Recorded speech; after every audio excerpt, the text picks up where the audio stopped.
No es tan vieja, es de los años 90. No había nacido. Muy joven. Gataca, Uma Thurman. Uma Thurman y ¿quién es el otro? No me acuerdo. ¿De qué trata? Bueno, trata de un futuro no muy lejano en donde hay una sociedad que va a un hospital, a un almacén y dice que quieren tener sus hijos. El tipo dona el espermatozoide, la mujer dona el óvulo, le quitan todas las imperfecciones, el óvulo fecundado puro es trasplantado a la mujer y nace un niño como usted lo quiere, con ojos verdes, con pelo negro, del tamaño de no sé, como usted lo quiere. Pero eso cuesta plata. Y entonces, el que no tiene para eso, solamente le queda procrear hijos a la antigua, a la buena de Dios, para ver qué es lo que sale. Y entonces la pareja de la película va y el primer hijo no tenía plata y nació un hijo de Dios, así le llaman en la película. Un peladito con no sé qué problema en el corazón, en la no sé qué, en la no sé qué, y entonces cuando le analizan la sangre, le puyan el dedito al bebé y sale la chorreta de enfermedades en una computadora. Expectativa de vida, 12 años.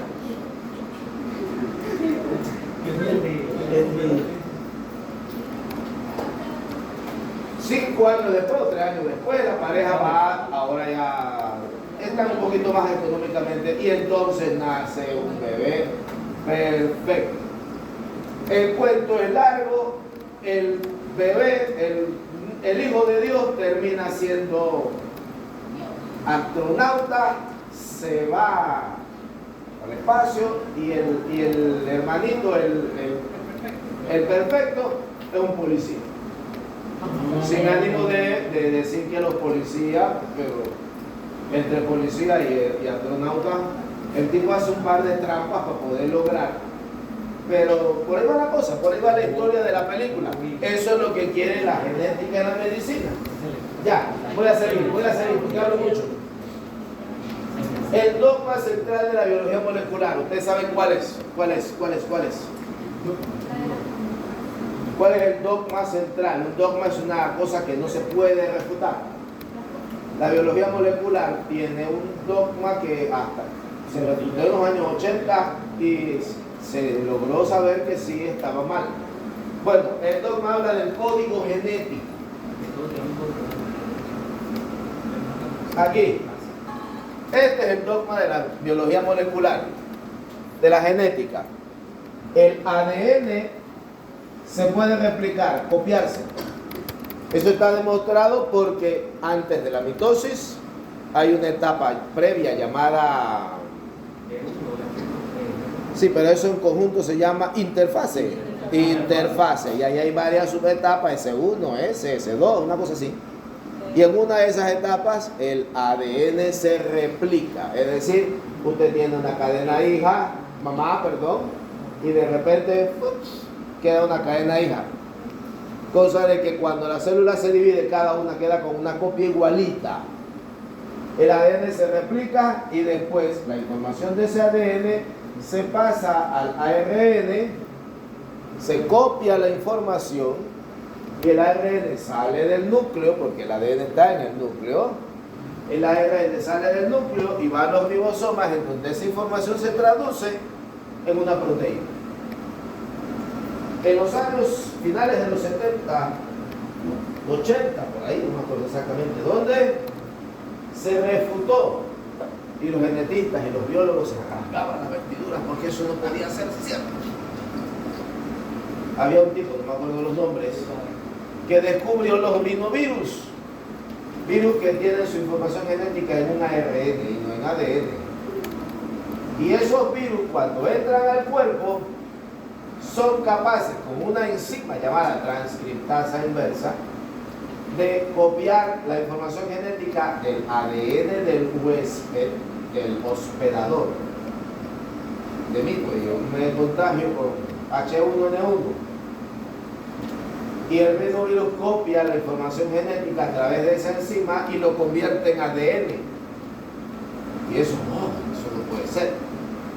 Y una de las cosas que ayudó bastante durante la pandemia fue la PCR. ¿Saben qué es eso?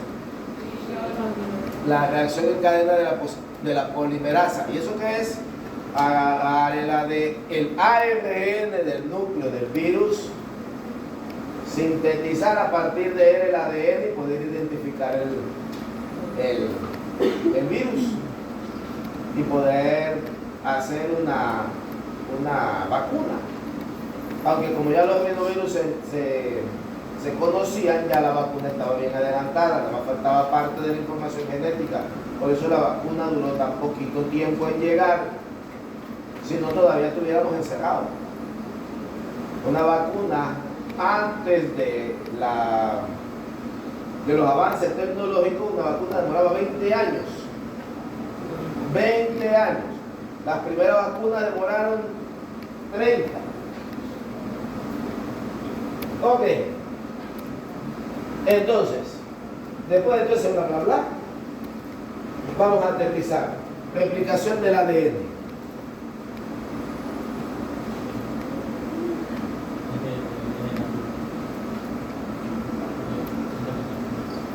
¿Qué es lo importante en el ADN? En la replicación del ADN. Que la información genética tiene que copiarse fielmente. No puede haber fallos en la copia. La célula que se produce tiene que ser idéntica a la célula original. Estamos hablando de células somáticas. Las células sexuales sí son diferentes. Entonces, ¿quién es el encargado? ¿Quién es la enzima que lleva la batuta y el don de mando en la replicación? Una enzima llamada ADN polimerasa. De esas hay varios tipos. Ahorita vamos a ver. Se dice que la replicación es semiconservativa. ¿Qué significa eso? Vamos a ver, lo explico por acá. Ahí se puede entender, pero a mí me gusta rayar. Tú tienes tus dos cadenas de ADN.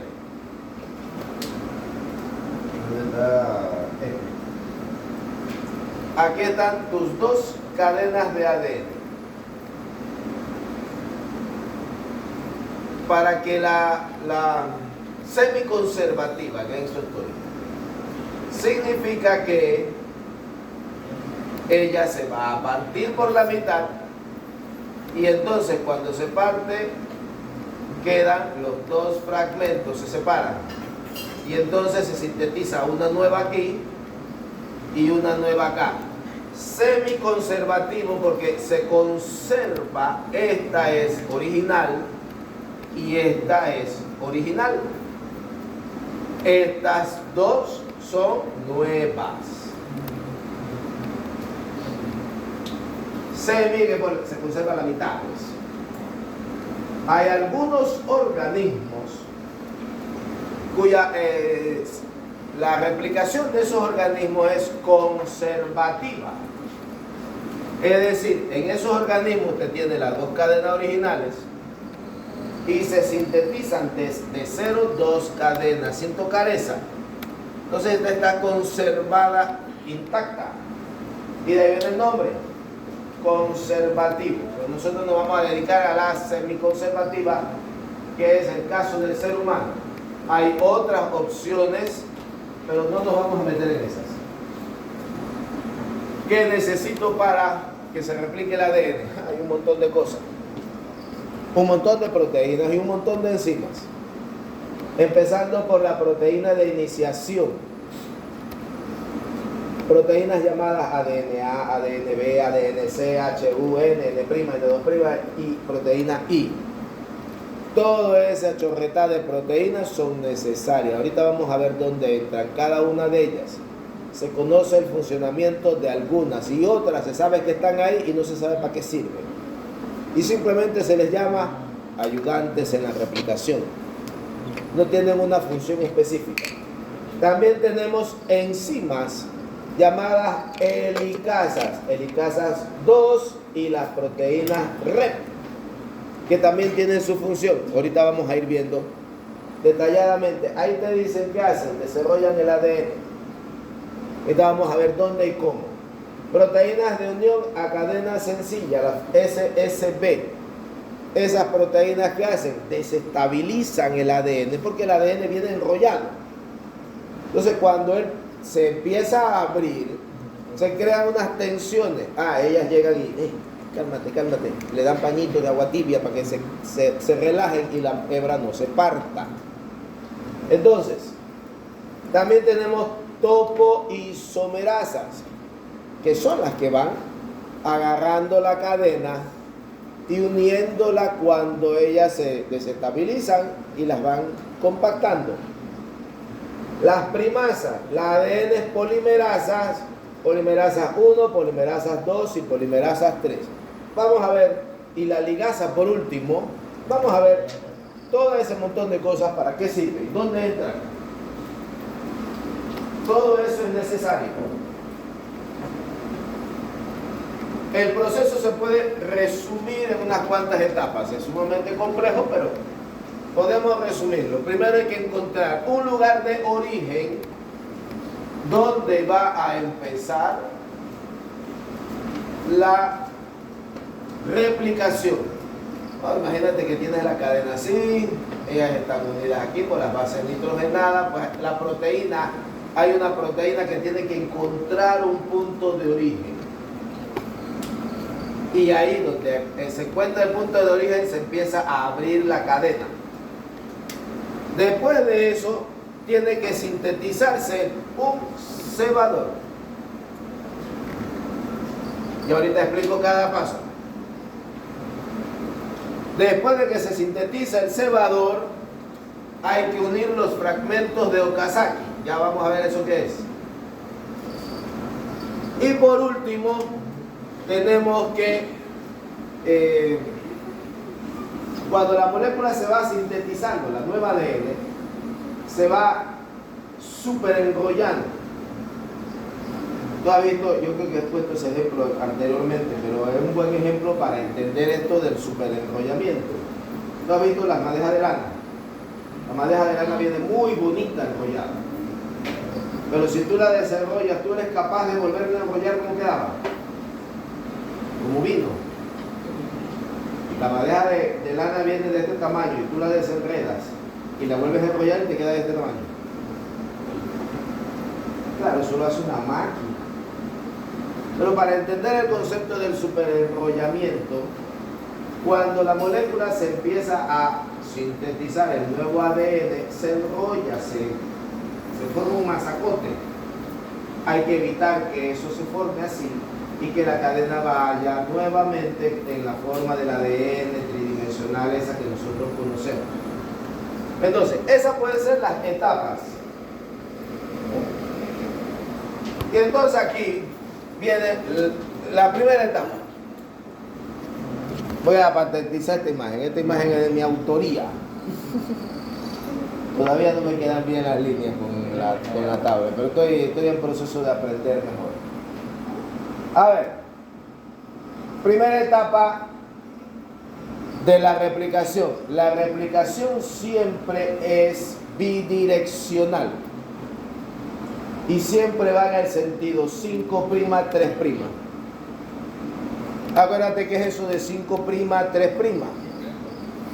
Los enlaces fosfodiéster se van uniendo por el OH del carbono 5 del fósforo del carbono 5 al OH del carbono 3 del siguiente nucleótido. Así que va en ese orden, de 5 para 3. ¿Ok? Entonces, bidireccional, porque en el punto donde empieza a abrirse la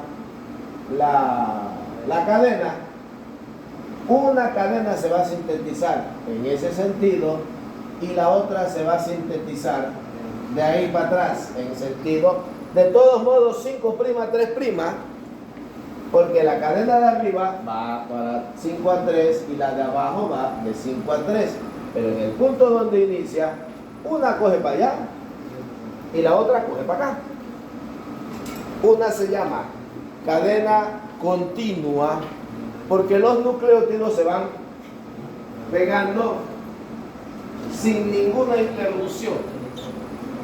Pero la cadena que se forma en sentido contrario se va formando por pedacitos. Se sintetiza un pedacito y se detiene. Se sintetiza otro pedacito y se detiene. Y así se van formando pedazos. Y esos fragmentitos que se van formando en la cadena discontinua se llaman fragmentos de Okazaki. Es un bellaco japonés el que lo descubrió. Eso no nos interesa en este momento. Entonces, ¿dónde empieza? Mira, la maravilla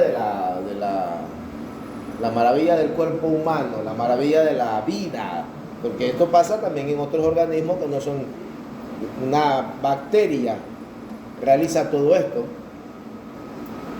Cómo la proteína ADNA encuentra un punto llamado órice, viene de origen. Ese punto tiene unas 245 bases, muy semejantes entre ellas. Contienen una gran cantidad de adeninas y timinas seguidas. Adenina, timina, AT. La ADNA encuentra esa secuencia que tiene más o menos 245 bases y allí empieza la replicación. Donde ella se une aquí, se une inmediatamente la proteína HU y ello provoca que la hebra se abra. Imagínate un zipper. Tienes un zipper cerrado y empiezas a abrirlo. Se va separando, imagínate que lo tienes hacia afuera, se va separando los dos pedazos del zipper. Entonces, cuando se reconoce ese punto, llega la chorretada de proteínas, ADN-C, ADN-B, proteínas de unión SSB, y forman todo un complejo proteínico aquí que inicia, un pedazo se va para allá y otro pedazo se va para acá. ¿Ok? Necesito urgente una cosa para mover acá. Aquí está. En esta imagen la cadena continua va para allá y la cadena discontinua viene para acá. Aquí se forma el cebador. ¿Aquí empieza el cebador? Sí. La cadena primera, digámosla así, la continua sirve como molde. La segunda no es un molde, pero se sintetiza igual. Y se forma entonces allí la unión de todas las otras proteínas, la N, N', N2', e I. Estas son proteínas que se unen a todo ese complejo y ninguna se sabe para qué sirve. Cuando se une todo ese montón de proteínas, se forma esta estructura llamada primosoma. El primosoma es la unión de la proteína A, la proteína B, la proteína C, la SSB, y todo eso se llama primosoma o ADNG. Y se sintetiza el cebador. ¿Qué es un cebador? ¿Qué entiende usted por cebador? ¿Alguna vez han hecho queso? Sí. ¿Cómo han hecho queso? ¿No has hecho queso? Cuando le hace queso en un laboratorio. ¿Cómo se me suena? El queso, usted puede hacer un queso muy sencillo. En casa, agarra leche, le echa vinagre, te precipita la proteína, separas el suelo y lo que te queda es queso. Pero también puedes ir a una farmacia.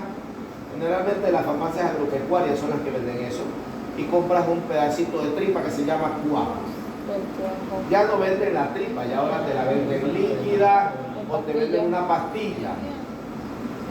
Antes te vendían la tripita, vendían en una cosita envuelta.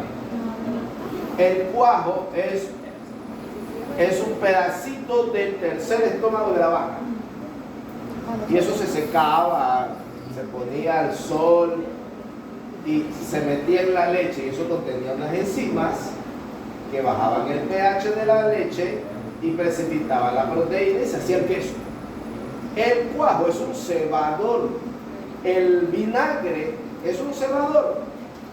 Es decir, si tú dejas la leche allí una semana, él solito baja el pH por las bacterias que trae la leche y él solito precipita lo que conocemos como leche agria. Sí. ¿Quién ha comido leche agria? Y los demás, cuando se les daña la leche, la botan. Sí. Pecadores, arrepiéntanse.